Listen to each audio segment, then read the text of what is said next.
So guys, news roundup time. We have got quite a bit to cover. As usual, I always say that. But right away, I just need to dive into our first actual look at HBO's, well, the DCU's Lanterns. I've got stuff to read out here from Vanity Fair, and, it's some interesting tidbits. A couple of things that seem to have confused a lot of people. I've started seeing people say it's no longer set in the DCU, and I think that is... I don't know how people are getting that out of it, but also there is another thing with regards to the overarching story of the DCU, like Lanterns being very important to that, which has kind of been maybe taken back. So we're going to get into this, guys, and many other topics in today's news roundup. As always, the video is timestamped if you want to skip around, but I do recommend watching all of it to stay up to date with my takes. But let's start at the image before we get into some of the comments here in the interview. And I have to say, I know not everyone is on board with the vibe of like a true detective kind of grounded, gritty Lantern show, but my retort to that has always been like, hey, look, I mean, personally, I really, really like that, but don't think that they're not ever going to use their lantern rings and things like that. But I do also understand that if you understand that, but you're like, hey, I still want them in their suits all the time, like flying around, kind of like how, we were going to get that Greg Berlanti's Lantern series on Max that was canceled a couple of years ago, for now we're getting this version of it. I do get that. I guess, everyone has their preferences. Huge Green Lantern fans, I understand the frustration with regards to having your favorite Green Lantern, Howard Jordan, being at kind of retiring age, if you know what I mean. I do get all that, but for me, and what I've always known about this show and expected it to be based on the information we've had since January 2023, seeing this picture of Aaron Pierre and Cole Chandler, I do agree with all the people who are saying, like, they're bringing heat. Like, I think they look great. And I'm so glad that Cole Chandler has a bit of, a rough, gruff, scruff look to him. He's got a bit of stubble there. And I don't know, he just looks like a Howard Jordan who has been through a lot. And again, we're about to get into some more details about that, which can 1000% make me speculate a ton more about this in the DCU discussion series. And I'll be doing another one of those soon, just given all of the recent little updates that we've had. And just the daytime clothing that we're seeing. Again, I said, you're not going to really walk into a town in Nebraska doing an investigation that would warrant Lanterns getting involved and wear your suits, being like, hey, did you murder this person? Are you a part of the ancient horror or whatever the community secrets that are murdered? You're not really going to do it. You're going to be a bit more discreet. Realistically, you would be. And I know this is still a comic book universe, but that's the point. It still is. They've still got Green Lantern rings. They're still going to suit up. I'm very confident about that. However, if you want to debate how often they'll suit up, are they only going to do that once an episode or once every other episode? I think that's a fair question to have, and that's what people are worried about. But for now, guys, I'm liking the look of this. I really like the look of Howard Jordan's Green Lantern ring, which obviously you can only get so much detail on. I do. People were calling me crazy for this in the live stream last night. Think that it looks very similar to that of Nathan Fillion's Guy Gardner Lantern ring in the Superman trailer. And the reason why I thought that is because they're still quite blocky. They kind of have the two lines down the side, the little green hue obviously in the middle. And I felt like people were saying they were very different just because of the lighting. These are two completely different looks. That Guy Gardner's one. This is one of Cole Chandler's, Hal Jordan outside from the side. I still felt like people were thinking lighting was the reason why they were so different. But I do think that it could be a bit different. I know this is, going around in circles here, but I just don't think they're as crazy different as some of the Lantern rings can be different from each other quite distinctly in the comics, right? These are still two quite similar rectangular, blocky-looking rings with a little circular green in the middle. But either way, I'm not going to say they're exactly the same, but they kind of are stylistically a blocky lantern ring. Now, some people are saying that maybe John Stewart isn't wearing his ring. I obviously can't tell you that he is, but I think that he might be, because the way that his fingers are in such a way where I think it could be hidden. I know some people are still acknowledging that, saying, nah, man, it would still appear given the way the hand is. And I'm like, I don't know. If you look at his other fingers there, and this is how analytical we're getting here, you can see the different joints of his finger, on his index finger there. And with how his hand is positioned, you can see where he would be wearing his ring, on his ring finger maybe, on his right hand. That could actually be blocked by the majority of his index finger and his middle finger, especially as the hand and the final two fingers kind of curve behind. I don't know, though. I just feel like it would be kind of strange.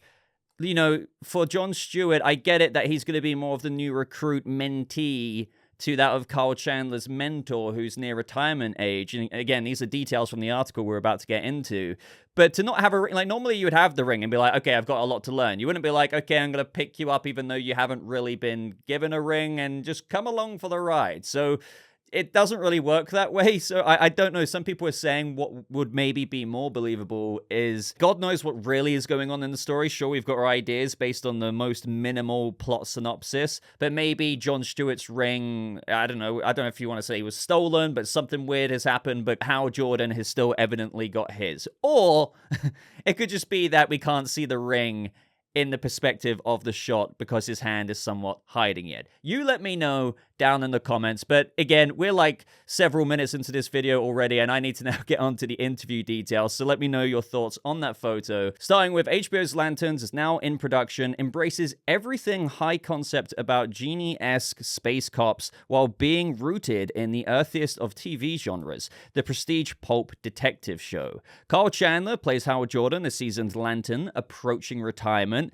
Again, that's something we didn't officially know, if you know what I mean. I know it seems obvious given Kyle Chandler's age being 59, casting Hal Jordan that old. However, there was all kinds of theories with regards to, did he give up being a Lantern or something? I guess maybe we can rule that out now because, hey, he's still seemingly a Lantern, this Lantern legend. He's kind of been doing it so long. He hasn't given it up. He's not disgruntled as far as we're aware. He's just like, hey, I'm kind of nearing retirement. So as they go on to say here, a seasoned Lantern approaching retirement, and Aaron Pierre plays Jon Stewart, the trainee who will replace him. Together, they investigate a murder in Nebraska. Could we be lucky enough to see Blue Valley? I don't know. This is the DCU. I know this is more of a gritty, grounded show, but it's still in the DCU. Who knows what kind of Easter eggs we could get, which leads them to still darker mysteries as well as reckonings. I'm sorry I interjected so much in just that first paragraph, but yeah, Nebraska. This is the American heartland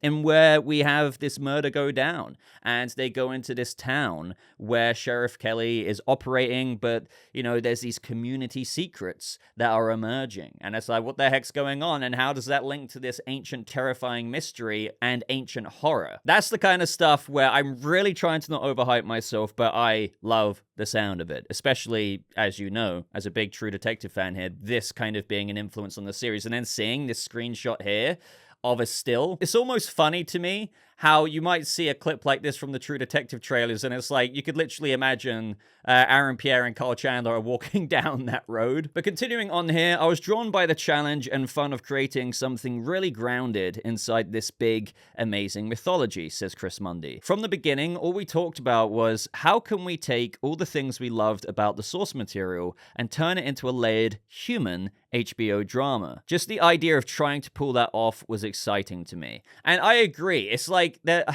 I know some people find this like an off-putting thing, but I personally like, these kind of descriptions. Obviously, it's a preference that I really like from people who showrun things or direct things, like Matt Reeves trying to do that with the character compared to having a fantastical filled world. I know that's obviously core to Batman's character in some of his rogues gallery, like Clayface, Poison Ivy, and whatnot. However, clearly a lot of us still enjoyed that lens that Matt Reeves put on it. But the cool thing about HBO's Lanterns is that you're kind of getting the best of both worlds there, because they still have lantern rings, and this is in the fantastical DCU. So imagine, again, I don't really like saying the Batman for lanterns, but imagine that kind of as Chris Mundy is saying here, that's what really he found appealing, fun, and challenging, is really grounding this show inside this big, amazing mythology and making it a human drama, but they're not gonna not make it fantastical at the same time. And I think that is really exciting to me as well. But what I want to emphasize, if you really want full-out flamboyant superheroes, kind of like having Krypto the Superdog flying alongside Superman, like we're getting in Superman, but the Lanterns version of that, I do understand that as well. So carrying on with Mundy citing True Detective and Slow Horses as tonal touchstones. Definitely recommend watching Slow Horses, by the way, and it's really interesting reading that this is going to be one of the influences as well. Kind of makes sense just with the detective vibe of all of this. Lantern sounds light years away from the dimly viewed 2011 feature film Gloss on Green Lantern starring Ryan Reynolds, who has spent years meta-apologizing for it, yet while not adapting any specific storyline from 85 years of Green Lantern comics. The series is nonetheless steeped in the spirit and arcana of a canon produced by multiple generations of writers and artists. Now, I saw some people express a bit of concern, being like, oh, damn, I wish maybe they were adapting a certain storyline or whatever, maybe somewhat implying this could be a concerning thing, but I wouldn't view it that way. You know, Supergirl, Woman of Tomorrow, as far as I'm aware, like, at least right now in production, is one of, if not the only DCU projects that is actually adapting a comic book storyline. Sure, there's going to be differences and it's still an adaptation, but the core of it is still going to be Ruthie and Supergirl Kara going on that adventure. You got Krem still killing Ruthie's father, and that obviously sets the whole story up to just, you know, go from there on out. That's an actual storyline they're doing, but Superman isn't really adapting any particular storyline the same way Woman of Tomorrow is. It's influenced by so many comics, from, you know, Superman for All Seasons, All-Star, like what Holt has said before, even David Corenswet. Like, there's a lot. So Lanterns, really, all while it's not adapting any specific storyline from the 85 years of Green Lanterns comics, they're still going to have their equivalent, I'm sure, nearer the time when we start hearing stuff in interviews or whatever, their equivalent of, oh, yeah, but there's a Superman for All Seasons, there's an All-Star Superman, but the Green Lantern comic equivalent. So I wouldn't read into that too deeply. But moving on here to something a bit more substantial, our Lanterns have the rings and all the power they bring, and other characters and aspects of the lore are going to show up or be name-checked. But it's a series that explores who these guys are when they're on the job and when they're out of uniform. It's designed to be accessible for people who don't know the mythology, but hopefully really satisfying for people that know it backwards and forwards. He adds that Lanterns is set in its own creative realm, separate from the other current or forthcoming DC Studios films and shows. We're not part of a larger storytelling plan right now. Season 1 is designed to be its own complete season of television that hopefully will become many seasons of television. Now, that's where I think some people were thinking, wait, it's not DCU, because of the way Vanity Fair wrote that part outside of the actual quote, saying separate from the other current or forthcoming DC Studios films and shows. That I get how that sounds, but no, Lanterns is DCU canon. What we have Chris Mundy saying here is that we are not a part of the larger storytelling plan. Like, season 1 is designed to be its own kind of self-contained story, in just the same way that Swamp Thing in the DCU is in the DCU. Like, Clayface is in the DCU, but it's going to be a self-contained story of Swamp Thing or Clayface. But you see what I mean here? Lanterns is just self-contained, but in the same world as Krypto the Superdog with Corenswet's Superman. Don't worry about that. The thing that I was a bit disappointed to read here is Chris Mundy, and I am reserving a bit of like judgment, because maybe Chris Mundy is saying this, but James Gunn will be like, no, believe it or not, it's still very important. But he's saying that it's not a part of that larger storytelling plan right now. Lanterns. And that surprised me, as some of you may know, but you might not know, because we've heard for the past couple of years that Lanterns would be an important show to the overarching story of the DCU. And that made sense to me, even without understanding truly what they mean there, and how, okay, there's an overarching plan. It doesn't mean big bad here, there, everywhere, but as we heard recently, there is going to be an Avengers Endgame culmination towards the end of the 6-year plan. We know that there's an ancient horror in this show that they stumble across. Okay, yeah, it makes sense that the Lantern show could be important to the overarching plan through setting those first seeds up of substance, right? But now Chris Mundy saying we're not part of the larger storytelling plan. Well, I've got my receipts here, ladies and gentlemen. Back in January of 2023, Lanterns. This is a quote from Peter Safran and James Gunn. It's terrestrial based. It's got our 2 favorite Green Lanterns, Hal Jordan and John Stewart. And are you ready for this? It plays a really big role in the main story that we're telling across our film and television. This is a very important show for us. So, do you know what I mean? To hear Chris Mundy saying February of 2025 that we're not really a part of the larger storytelling plan, and if anything, the show is designed to be on its own more, it's kind of like a Swamp Thing, a self-contained kind of thing, even though it's still out there in the DCU. So you will see Aaron Pierre's John Stewart probably appear in a, collaboration project, maybe with Superman or something else down the line, right? But then you're hearing beforehand, no, wait, it's a really important show for us, and it plays, like the story in Lanterns plays a big role in the main story of the DCU that they're telling across film and television. So I guess maybe things perhaps changed along the way, because that is a contradiction there. Or on the optimistic side that I'm coping with here, that maybe Chris Mundy is just saying this, and this is his perspective being like, oh, our show, with this murder they're investigating is, quite self-contained, and we're not really part of that larger storytelling plan, only for maybe Gunn to come out and say that, well, yeah, all while that's true, and you can view this as its own thing, you can be an audience member who doesn't have to watch Superman, Supergirl, you can just watch Lanterns not understanding anything, but really get into it that way. It means self-contained that way, but the things that happen in the Lantern show and in the plot by the end of the 8 episodes are actually still important to the overarching story of the DCU, as they said back in 2023. Maybe that's still true. I know that sounds like cope, but quite often one thing I've learned through years of doing this is that when you have other creatives say stuff like this when they're being interviewed, I don't think it's necessarily that they're wrong sometimes, it's just that they explain things in such a way that's more from their perspective, and they're not really thinking about how this actually does contribute to the larger storytelling plan. But you could also have Gunn walk through the door during this interview being like, oh, I get what you're saying, Chris, but technically what happens, in that episode and what happens there in the plot, like that actually has got to ripple back and forth more than maybe what you're even thinking about right now. I don't know, but they could have just changed their minds, and it's not got to have a big ripple effect. It's not going to be a part of their, well, as they said in 2023, it plays a really big role in the main story. Chris Mundy's kind of like, but we're not part of the larger storytelling plan. What is it to be? I don't know. But hey, I hope that somebody asks Gunn this on Threads and he maybe replies to it. But as for the DCU thing, guys, this is in the DCU. Don't worry about that. It's not an Elseworlds Lantern show. This is in the canon of the DCU. Moving on, though, as Mundy and his cohort of super friends fleshed out their versions of Hal Jordan, they envisioned the character Chuck Yeager from The Right Stuff. Kyle has that quality in spades, says Mundy. He's been so ridiculously good in so many things. He's also very funny in a dry wit way, which is important for the character. He's perfect for the part, and he's going to make us all look really good, basically. And Aaron is a serious theater actor, yet he also looks like he was built in a lab to be an action star. For John Stewart, Mundy says he needed an actor who could embody a complex character who's both a Marine and an artist. Aaron is a serious theater actor, yet he also looks like he was built in a lab, as we just went over.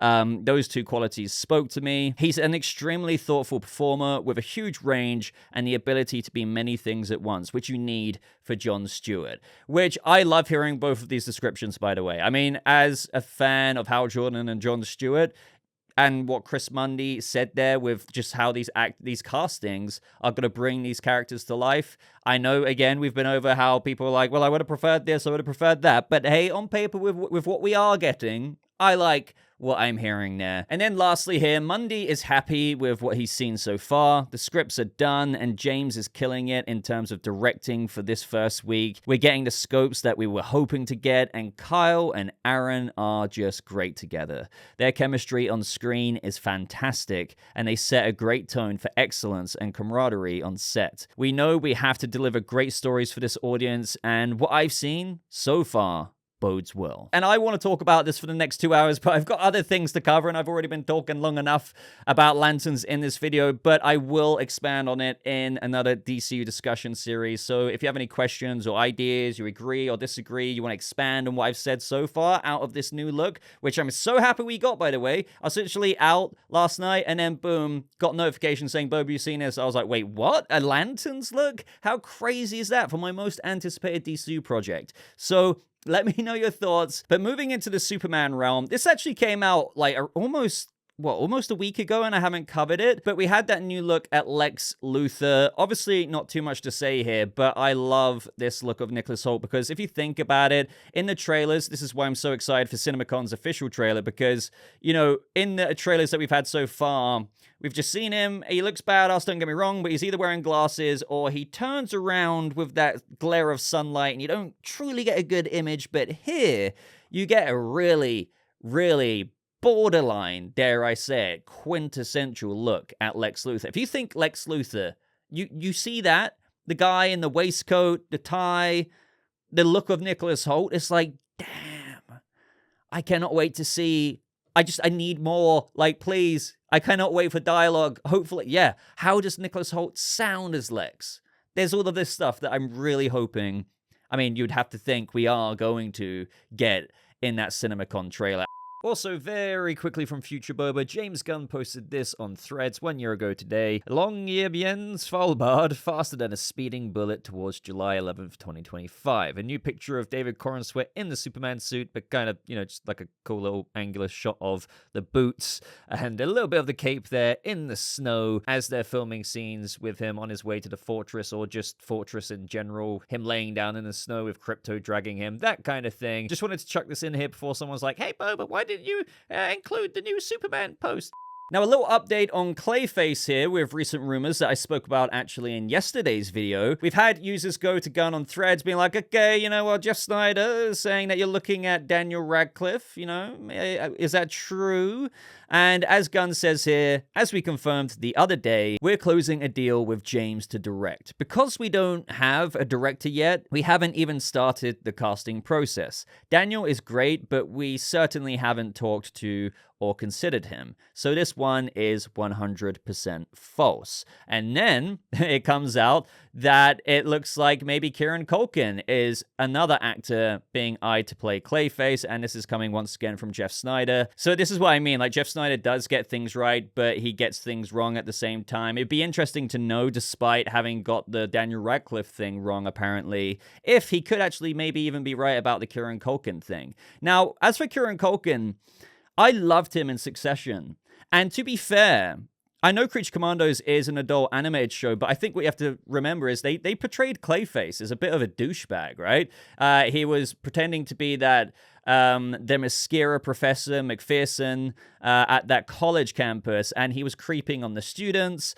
He went back and started just playing on Xbox. Not that there's anything wrong with that, but like Clayface is a creep and a little shit by the looks of it. And I think Kieran Culkin, if you've seen Roman on Succession, can absolutely do that. So all of that is to really just say that I don't know if they've really got to concentrate on Basil. Like maybe they will. Maybe that would be a bit of his personality in the movie, being a bit of a rough round the edges kind of jerkish guy, but it's still a thriller, horror, tragedy, body horror kind of story, because no matter if you're a bit of a jerk, if you go through something like that and they're going to go for the extent of, you know, really making a horrific body horror kind of movie, it would be still a kind of a tragedy, right? Especially if they're not portraying Clayface as a straight up, hey, I'm like doing evil and murdering people, serial killing people for the sake of it. Apparently they're not doing that, but it doesn't mean that he won't, you know, still end up as that guy you see in Creature Commandos. But either way, let me know what you think of Kieran Culkin. Probably not true, but another thing, more food for thought with regards to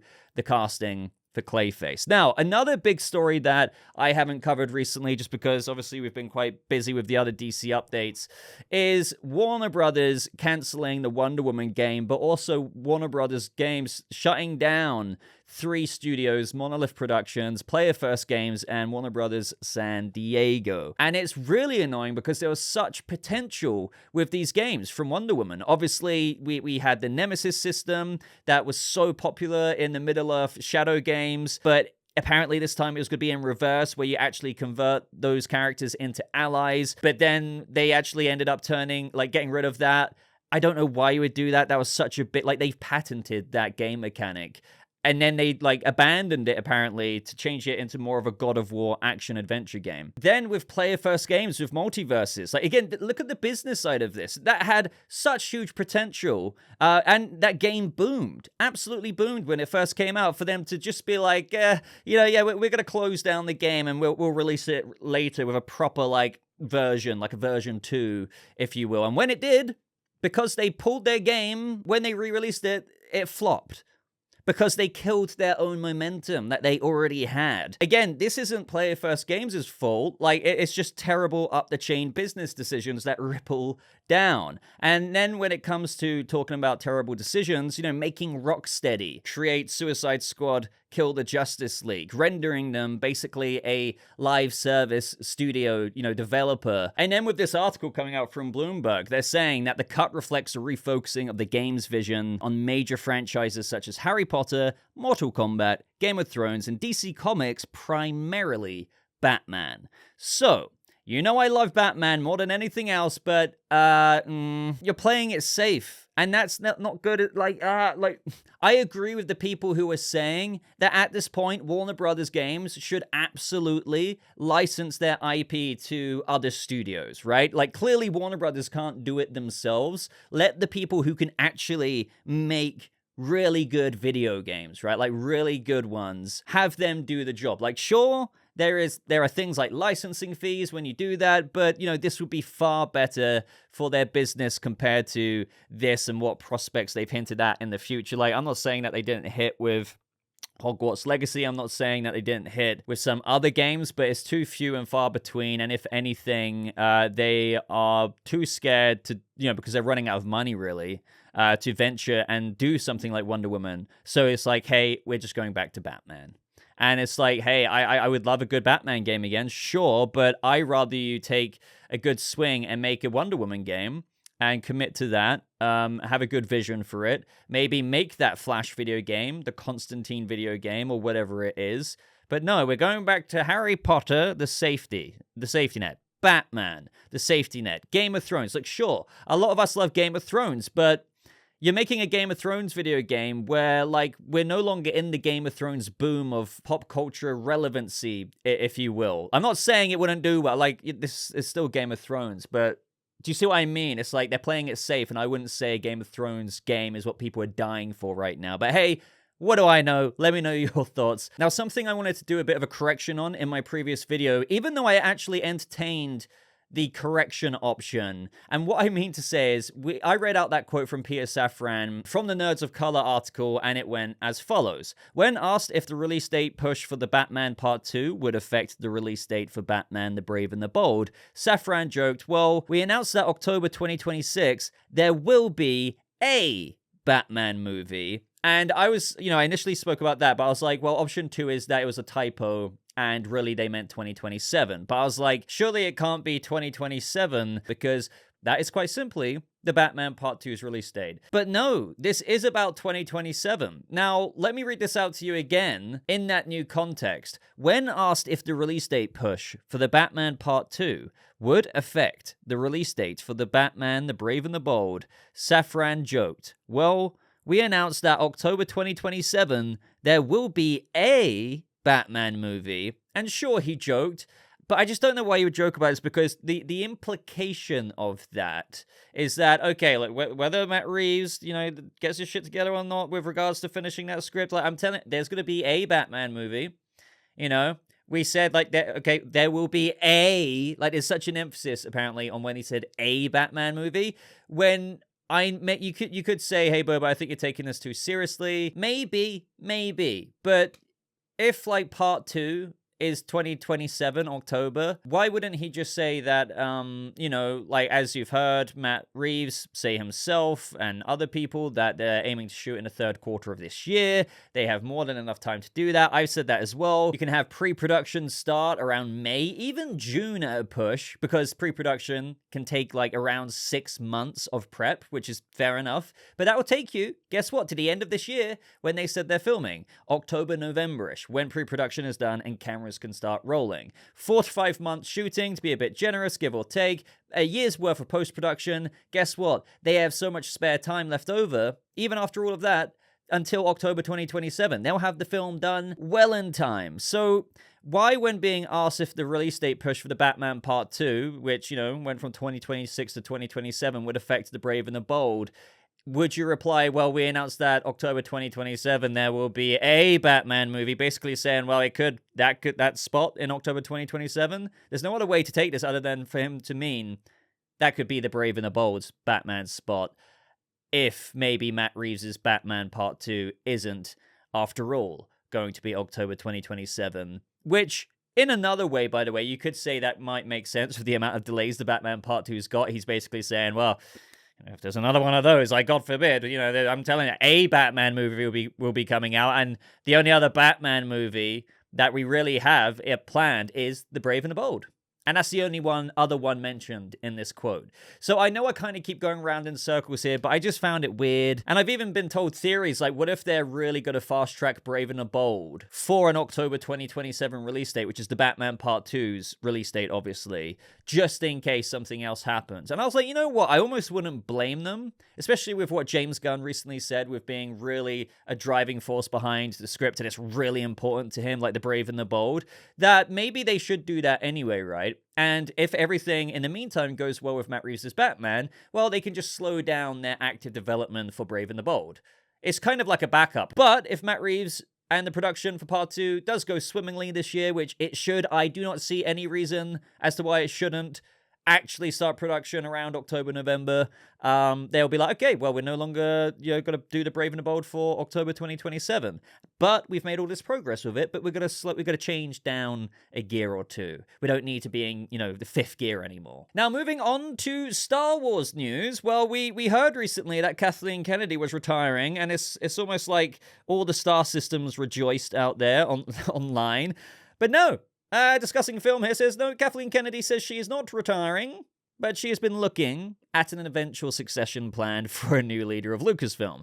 We'll probably make an announcement months or a year out, and I have every intention of sticking around to help that person be successful. So maybe this is where it came from. Like, it kind of leaked that she's maybe looking into some kind of plan like that. But even after her retirement, she's still going to be like, her nose in the door, being like, oh, I'm going to help you out, new leader. I'm going to help you out. And, I know there's a lot of conversation and contention surrounding Star Wars leadership and whatnot. My opinion is that this is a weird analogy, but if you're running a shop, like a retail store, if you're running a business, you have employees, and you're like the top brass, like you're at the top, I think it ultimately is your fault with the way the ship is run. For example, even if you have employees who are not doing their job properly, or they're making decisions or doing things that shouldn't be done, or what do? You get rid of that employee and you find a better one. So in this case, you don't like that writer, you don't like that director, they go in like and doing their own thing, or like completely contradicting. Like, there's no cohesive plan between 7, 8, and 9 for scripts and story.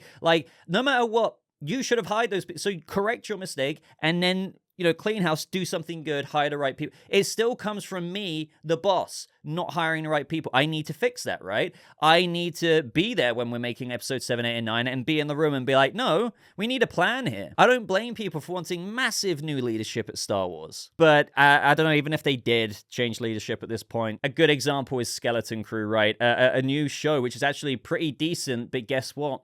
People aren't even checking it out in the first place to know if it's decent or not. Why? Because they've been pushed, they've been recoiled from with their interest of Star Wars, that they don't even check out the new thing to see if that's when you're at that level, that's bad. However, I mean, as I said, I'm a big fan of Andor. We had that trailer for season 2 a few days ago, and oh my god, it looks so good. So excited for Orson Krennic to return. I think Ben Mendelsohn is an absolute legend, and for him to be, back in Star Wars since Rogue One, oh my god. And this, like, the production quality of it, just the severity and tone of Andor. I know for some of you out there, you're like, Andor's boring. Okay, look, again, different strokes for different folks, but for me, this is the most quality, literally high standards of quality of Star Wars, a Star Wars product that Disney has put out since forever. But anyway, let me know your thoughts on the Andor Season 2 trailer. Didn't really do a separate video for that, unfortunately, but wanted to sprinkle that in here with this Star Wars talk. Now, lastly, for some Marvel news here, we've had the Daredevil Born Again reviews, and if I just filter it on Twitter, you have people saying I had my doubts with Daredevil Born Again, but 2 episodes in, I am hooked. It grabs you instantly. So, some people have seen the first 2 episodes, I think at maybe that screening, and then some people I think have got the screeners and have been able to watch all of the 9 episodes. Either way, I don't really see any bad reviews other than some honest, in good faith criticism of like, hey, amazing this, amazing that, some CGI maybe a bit weak at points, but, other than that, like, if you want a Daredevil again, hey, this seems to be coming out swinging. So that makes me very, very hyped. I was already hyped, and I felt like it was going to be good, but it's nice to see people across the board giving very positive reactions. But we also had news recently about John Bernthal to return in Punisher Special for Marvel and Disney+. And Bernthal's actually co-writing the standalone special now in the works alongside Ronaldo Marcus Green, who will also direct. Apparently, this will be airing on Disney+ in 2026 alongside the 2nd season of Daredevil. That makes sense. Now, Werewolf by Night was 53-ish minutes long, I believe, and I've seen a lot of people saying, oh man, I kind of wish they would consider adding another half an hour or so onto this Punisher special, because then they could basically make it a Punisher movie. Either way, I'm very excited. I love John Bernthal, especially as the Punisher. Insanely talented dude. Can't wait to see him in Daredevil, but also continue on to have a special, right, on Disney+. And I think, given what we've heard about Daredevil going gung-ho into just, action, choreography, violence, like, getting into the thick of it, that is one of the things about Punisher that they didn't hold back on in the Netflix series. And I feel like, given that Daredevil's been given that green light from Disney, that this Punisher special is going to hopefully fly off the freaking lid and just is going to go mad. And I think, since Bernthal is obviously co-writing it, there's going to be a lot of passion put into this. He has a passion for the character, clearly. It's not just a job for him. Like, he really likes the role. I think he knows what fans want as well. So the fact that he's going to be able to identify that and incorporate that into what he himself as a fan would like to see in his own return in a special, I keep saying it, but music to my ears. But let me know what you think of that and every other story in, once again, another rambly news roundup video. But if you guys have made it to this point, I would greatly appreciate a like. It just really helps support the channel, throws the video a bit more out there into the algorithm. Consider subscribing for more videos just like this. But until next time, thank you again for your support. I hope you all have a lovely rest of your day, and I'll see you guys in the next video. Goodbye.